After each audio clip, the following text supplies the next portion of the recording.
My name is Taquisha Patrick. This is my third YouTube video, and I will be talking about copyright. So the textbook definition of copyright is a legal protection for a variety of creative works and is also one of many intellectual property rights.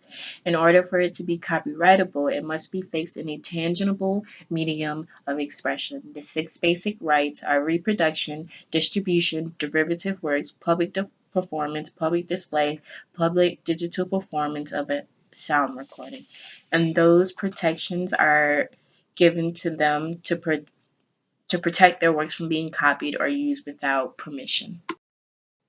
The works that don't have no copyright or have expired, they are part of the public domain and they may be used by anyone on the internet. The 1998 Sony Bono Copyright Extension Act, also known as 1998 Copyright Term Extension Act, it makes most copyrights good for the life of the creator plus 70 years. Like the Happy Birthday song, even though it is a universal song, if it wants to be used in a restaurant or anywhere where there are lots of people, they will either not have to use it in its original written form, or they would have to change up the beat or change up the lyrics in order for them not to be in violation of copyright laws. The 3 music licensing organizations are the American Society of Composers, Authors and Publishers, ASCAP, Broadcast Music Incorporation BMI, and SESAC, Society of European Stage Authors and Composers, and they make sure that the copyright owners get paid for the music that has been used publicly. And they have 3 basic rights, which is the performance rights and the mechanical rights and the synchronization rights.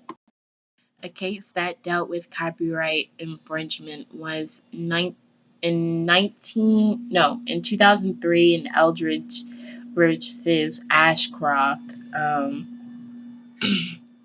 Eric Eldridge was a online publisher who opposed the new law, saying that the purpose of the copyright law was to eventually free copyrighted works so they could be used or adapted by others, and Eldredge argued that the law's effect would be to curb free expression.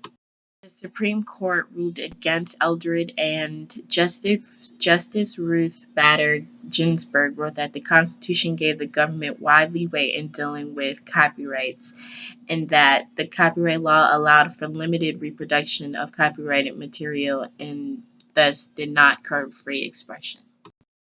When it comes to fair use, the question is, when is it fair for someone to use copyrighted work without having to get permission?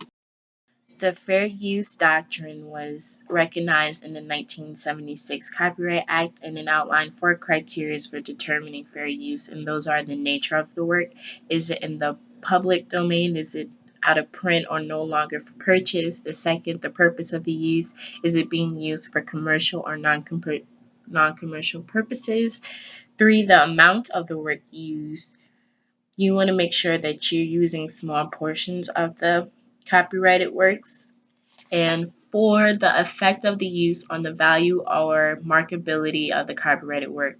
Will the use of the copyrighted work damage the copyright holder ability to make money off of his or her work?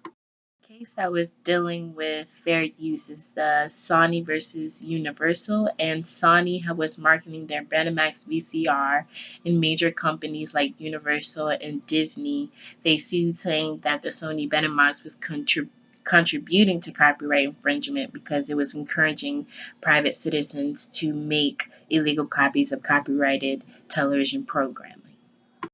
Use the 4 criteria, saying 1, the nature of the work. The vast majority of the TV program being recorded on VCRs was indeed copyrighted, so they sided with Universal. The purpose of the work said that most private citizens are not copying the copyrighted material to sell it, so they sided with Sony. The amount of the work used, being able to record meant that you were recording the whole series or the whole movie, so they sided with Universal on that. The effect on the work's value and marketability.